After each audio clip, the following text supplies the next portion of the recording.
ওকে, তো ব্যাপারটা যেটা হচ্ছে যে so this is an auto transfer switch ATS. Okay, so how it works that we need to know. See, here is connection number 1 or L1.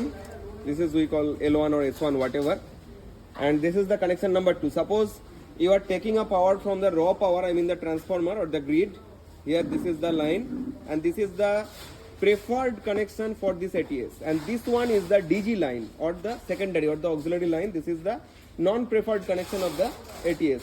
So when in this part of the connection there will be power, it will be shifted to the S1 side. When in both the ends there will be power, then also it will be shifted to this S1 side. Only when there will be power in S2 and not in S1, then only it will be automatically transferred to S2. But before traveling to S2 from S1 or from S2 to S1 to S2, it must cross this zone. So it will trip. First it will trip and then go to the other part. So let's see. Here we are giving it power from the two MCBs here. Say I am powering on the S1 part. So the controller is on now and the S1 part is active as it was previously active. Now what I am doing is I am again switching on the S2 part. So now there is power in S2 as well, but it still is stuck in the S1 zone because the preferred connection is the S1. So the power coming in from the S1 zone is actually being outputted from the output part. Now if we just strip the S1 part like this one, if we just strip the S1 part, see the S1 part is stripped and see it is automatically changing to the trip section and then it will again automatically change to the S2 section. This action is completely automatic. And again, if the S1 is regained, say the DG is on, so what will happen that when the DG is on, then it will be shifted to the S2 section when the S1 is off. And again, when the power is regained, that means the grid power is back, the power cut section is over. So I am giving that power again. See, again the S1 part is on and it will automatically travel to the trip section and then automatically travel to the S1 section. So this is how it works. Now another important thing here, say if the DG part is off, say the DG part is off, DG is not on, say this is the raw power is off as well. No movement will occur here as it is powered up by either of these two things. Now both the lines are off, so it will not get powered on. When the DG will be on, then only it will be transferred to the DG part. When the DG is on, see the control is obtained and it is being transferred to the trip position and eventually it will transfer to the DG part. Done. Now another important thing, look, I am just turning on both the powers just to demonstrate it. Again it will switch back to the S1 part.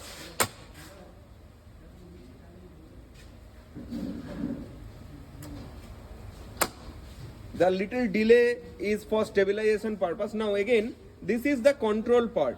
This is the control. That means there is a common point which is actually 601. This is in the controller. This is for the remote operation. So say in both the sections there are power. Now I want to trip it. What I will do is I am just it is for the trip contact. Show it here and I am just giving it to the trip command. See, the trip command is activated and it is automatically tripped. But this part is very much continuous. So if I just remove the wire from here, it will understand the trip event is over and it will again shift to the S1 position. Likewise, after tripping, I can again by giving this pulse here, I can transfer it to the S2 position as well.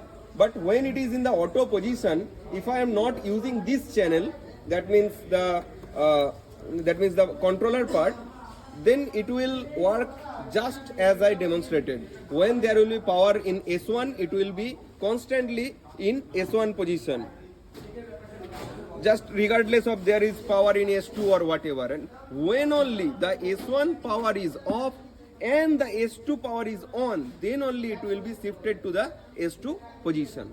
So this is how the thing work actually. Thank you.